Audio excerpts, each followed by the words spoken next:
र लोकसेवाको time and वर्कको यो हिजो मैले राखेको क्वेसनको चाहिँ सल्भ गर्दैछु। यसमा चाहिँ के भनेको छ भन्दाखेरि ABC can complete the work in 20, 30 and 60 days respectively.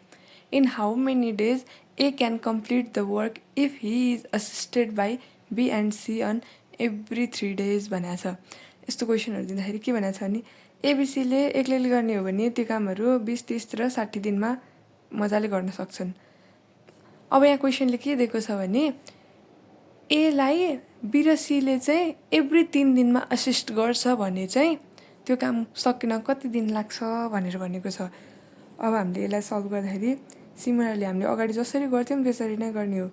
ABC हामीले एलसिएम लिन्थ्यौँ कति कति दिनमा भनेको छ 20, 30, 60। यसको एलसिएम लिने यसको एलसिएम लिँदाखेरि 60, 20 तिया 60, 30 दुना 60, 60 एकानी 60। अब हाम्रो इफिसियन्सी आइहाल्यो एबिसीको।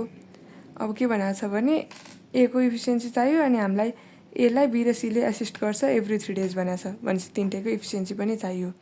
ए प्लस बी प्लस सी भनेपछि तिनटैको इफिसियन्सी 3, 2, 5 एकले 6 भइहाल्यो। अब यति त यो सबै सेम हो। अब यसमा अलिकति याद गर्नुपर्ने भनेको यसले भन्न खोजेको के हो भन्दाखेरि फर्स्ट दिन एले मात्रै गर्छ, सेकेन्ड दिन पनि एले मात्र गर्छ, त्यसपछि यो सेकेन्ड दिन यो फर्स्ट दिन अनि अब थर्ड डेमा गएर चाहिँ एलाई केले एसिस्ट गर्छ भन्दाखेरि बी र सीले थर्ड डेमा गएर एसिस्ट गर्छ भनेको छ। ए प्लस बी प्लस सी यी तिनवटाले गर्ने भयो। अब यो भनेपछि ए को इफिसियन्सी कति छ हामीसँग 3 छ। एले मात्र गर्ने हो नि त फर्स्ट दिन त 3 छ, सेकेन्ड दिन पनि एले मात्र गर्ने 3 छ। अब थर्ड डेमा गएपछि त तिनटैले गर्ने, तिनटैको इफिसियन्सी 6 छ। हो यसै गरी कन्टिन्यू। अब यही काम यसै गरी गर्दै जाने हो भने यो टोटल काम सकिन कति दिन लाग्छ भनेको छ।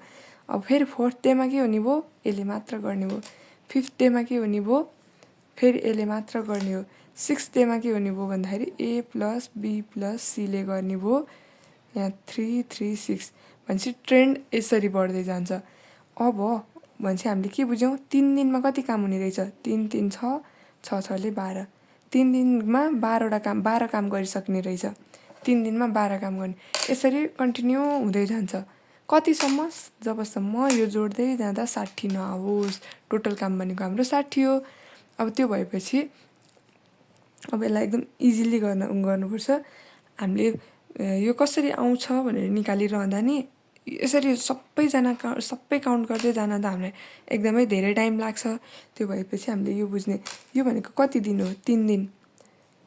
3 दिनमा कति काम भएको 12। 3 दिनमा 12 काम भएको। अब यति बुझेपछि त हामीलाई टोटल हुनुपर्ने काम कति हो भन्दा 60 काम हुनुपर्ने हो। 12 काम भइसक्यो 3 दिनमा। अब 12लाई कतिले मल्टिप्लाई गर्यो भने हाम्रो 60 हुन्छ। 12 पंचे 60 भनेपछि यहाँ हामीले 5ले मल्टिप्लाई गर्दा 60 आउने भयो। भनेपछि दिन कति लाग्छ दिनमा पनि त्यतिले मल्टिप्लाई गर्नु पर्यो।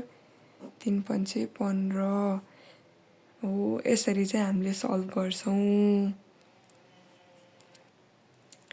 र हाम्रो फाइनल आन्सर रहेको छ 15 दिन। यसै गरी एभ्री टपिकको आइक्यूको प्रत्येक प्रोबेबल टाइपहरू यो टपिकको प्रोबेबल सबै टाइपहरू क्वेसनहरू मैले सल्भ गरिदिइसकेको छु। त्यसै गरी यहाँहरूलाई अरू टाइपको पनि प्रोबेबल क्वेसनहरू यसै गरी चाहिन्छ भने चाहिँ कृपया फलो गर्नुहोला र म अरू टपिकको पनि यसै गरी हाल्दै जानेछु।